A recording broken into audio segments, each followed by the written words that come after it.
अस्सलाम वालेकुम नाज़रीन, मैं हूं वसीम अली और आप देख रहे हैं Wasim Ali official YouTube channel. नाज़रीन, आज एक बड़ी खबर आई है और खबर ये है कि नवाज शरीफ साहब, चूँकि आपको पता है अभी इलेक्शंस का टाइम आ रहा है, तो उम्मीदवारों के वो डॉक्यूमेंट्स देखे जा रहे हैं, उनकी सीवियाँ देखी जा रही हैं, उनके इंटरव्यू लिए जा रहे हैं। और ऐसे में दौरान इंटरव्यू गुजरांवाला के अंदर जो, चूँकि ये आज सेशन जारी था, तो वहाँ पर एक लीगी रहनुमा को धक्के देकर नवाज शरीफ साहब ने और वहाँ पे जो नून लीग की क़यादत थी उन्होंने वहाँ से उस शख्स को बाहर निकलवाया। और अमूमी तौर पर ये नवाज शरीफ का रवैया नहीं है।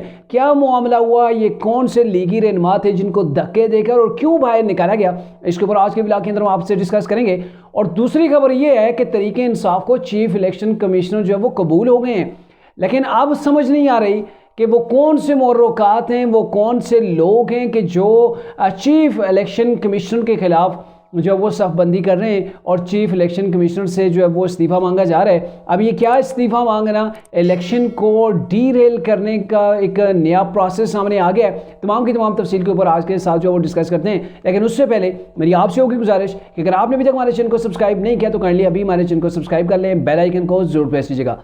नाज़रीन, ये खबर अमार मसूद हैं, सीनियर सहाफ़ी, उन्होंने अपने ब्लॉग के अंदर ये जारी की है नवाज शरीफ के हवाले से। चूँकि आपको ज़ाहिर है इस चीज़ का बेसब्री से इंतज़ार होगा कि ये कैसे वाक़या हो गया, कौन सा शख्स है जिसको धक्के देकर मुस्लिम नून की क़यादत को वहाँ गार्ड्स के ज़रिए से बाहर निकालना पड़ा। तो बेसिकली आज गुजरांवाला डिवीज़न के अंदर वहाँ पे वो उम्मीदवारों से सीवियाँ जो है वो कलेक्ट की जा रही थी और उन्हें 2-2 मिनट का मौका दिया जा रहा था कि आप बोले। स्टेज पर वो आते थे, 2-2 मिनट जो है वो हर कोई अपने तसुरात का इजहार करता था, सीवी जमा कराता था और साइड पे होकर बैठ जाता था। यानी कि एक पूरा सिलसिला, जैसे कहीं पर भी आप जाते हैं इंटरव्यूज़ होता है, सीवी जमा होती है, तो बाकायदा वही चीज़ वहाँ पर भी हो रही थी। और अमार मसूद के मुताबिक ये जो चीज़ हुई है, वहाँ पे एक शख्स हैं जो गुजरांवाला डिवीज़न से जिनका तल्लक है, वो MPA के उम्मीदवार हैं और उनका नाम जो है अशरफ, उनका नाम अशरफ अंसारी जो है वो बताया गया है। तो वो स्टेज के ऊपर आते हैं, अपनी CV जमा कराते हैं और जब कुछ देर गुजर गई, 2 मिनट का चूँकि सबको टाइम दिया गया था, तो 2 मिनट के बजाय 4, 6, 8, 10 मिनट हो जाते हैं और फिर राना सनाउल्लाह साहब उन्हें टोकते हैं कि काइंडली आप अपनी जो स्पीच है इसको मुख्तसर कीजिए, क्योंकि बाकी लोग भी बैठे हुए हैं, इंतज़ार कर रहे हैं, सबकी अपनी अपनी मसरूफियात हैं, तो हमने सारे सेशन को आज ही वाइंड अप भी करना है। तो वो शख्स इस चीज़ को अनदेखी करते हैं। और आपको पता है राना सनाउल्लाह पंजाब के सदर हैं मुस्लिम नून के, मरीम नवाज साहब वहाँ पर बैठी हैं, मियां नवाज शरीफ साहब वहाँ पर मौजूद हैं और दीगर क़यादत भी वहाँ पर मौजूद है।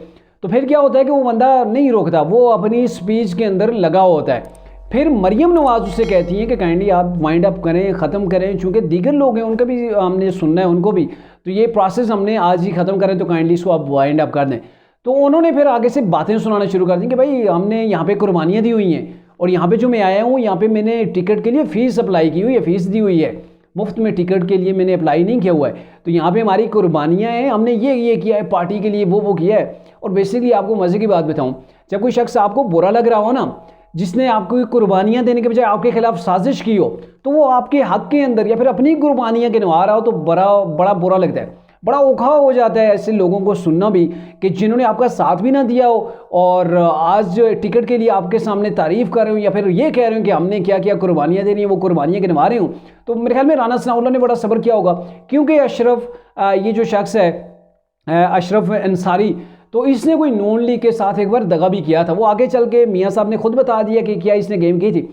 तो फिर जब इसने ये बातें सुनाना शुरू कर दी, तो जाहिर है मियाँ साहब का एक अपना आदत भी है कि वो जिस मजलिस के अंदर बैठते हैं वहाँ पे वो इस चीज़ का मद्देनज़र रखा जाता है कि जब बड़े बोल रहे हो तो वहाँ पे बात नहीं की जाए, और जब कहा जाए कि आप बात को ख़त्म करो तो ख़त्म होना चाहिए। तो इसके ऊपर नवाज शरीफ साहब ने कहा, जी ये वही शख्स तो नहीं है कि जिसने फारवर्ड ब्लॉग बनाया था बुज़दार के हक़ के अंदर पंजाब में, ये वही शख्स है मेरे ख्याल में। जब मियाँ साहब ने ये कहा तो ये वही है, अशरफ अंसारी वही है। तो इसके ऊपर मज़ीद जो है वो आपस में मुकालमा शुरू हो गया और फिर मियाँ साहब ने कहा, जी इसे पकड़ें और बाहर निकालें। फिर धक्के दे के अमार मसूद के मुताबिक उस शख्स को वहाँ से हाल से निकाला गया, यानी कि जम के उसकी एक किस्म की इंसल्ट हुई, बेइज्जती हुई और वहाँ से उसे चलता किया गया। तो फिर मियाँ साहब ने बताया कि ये वो शख्स है कि जिसने जब हमज़ा शहबाज शरीफ वज़ीर आला बन रहे थे, तो ये उस वक्त रूठ गया था। इसने 5 लोगों को साथ मिला के फॉरवर्ड ब्लॉग बना लिया था। बाद में 3 लोग वापस आ गए थे, लेकिन ये शख्स वापस नहीं आया था। और आज आके 2 मिनट का इसे टाइम दिया जाता है। आपने 2 मिनट बोलना है, कोई जलसा थोड़ा ही है। जब जलसा होगा आपको मौका दिया जाएगा, आप जम के बोलिएगा। आपका अपने डिस्ट्रिक्ट के अंदर, अपने हल्के के अंदर जलसे होंगे, आप जम के बोलिएगा। लेकिन यहाँ पे सबको 2-2 मिनट दिए जा रहे हैं, तो आप ऐसा करें। तो वैसे ये नून लीग की जो रवायत है, चाहे शहबाज शरीफ हो, मरीम नवाज हो या नवाज शरीफ हो, तो वहाँ पे ऐसी बदमगजी या ऐसे इंसिडेंट जो वो सुनने को देखने को कम मिलते हैं कि कहीं पर किसी को उठाया गया हो, किसी को खामोश करा दिया गया हो।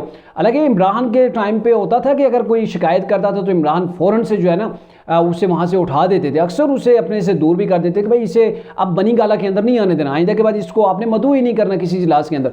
तो ये चीज़ें यहाँ पे नहीं देखी गई थी, लेकिन अभी तक मीडिया के अंदर ये चीज़ सामने नहीं है। अब आते हैं जो अहम मुद्दा है, अब वो ये है कि आपको पता है कि गुज़श्ता रोज़ पाकिस्तान बार कौंसल और सुप्रीम कोर्ट बार कौंसल ने चीफ इलेक्शन कमीशन के ऊपर अदम एतमाद का इज़हार किया था और कहा था कि ये इस्तीफ़ा दें। इनके होते हुए गैर मुनसिफ मुनसिफाना इलेक्शन हो ही नहीं सकते। जो कुछ पहले इमरान कभी माजी के अंदर कहा करते थे कि ये नवाज शरीफ का ही घर का बंदा है, ये फ़लाँ एटम का, मतलब मुख्तलिफ़ किस्म के एलिगेशंस लगाए जाते थे कि ये बंदा जो है वो ये फेयर नहीं है। उसके बाद इलेक्शन तरीके इंसाफ ज़मीनी जीतती थी तो उसके ऊपर बल्ले बल्ले भी की जाती थी, साथ में डबल साइड।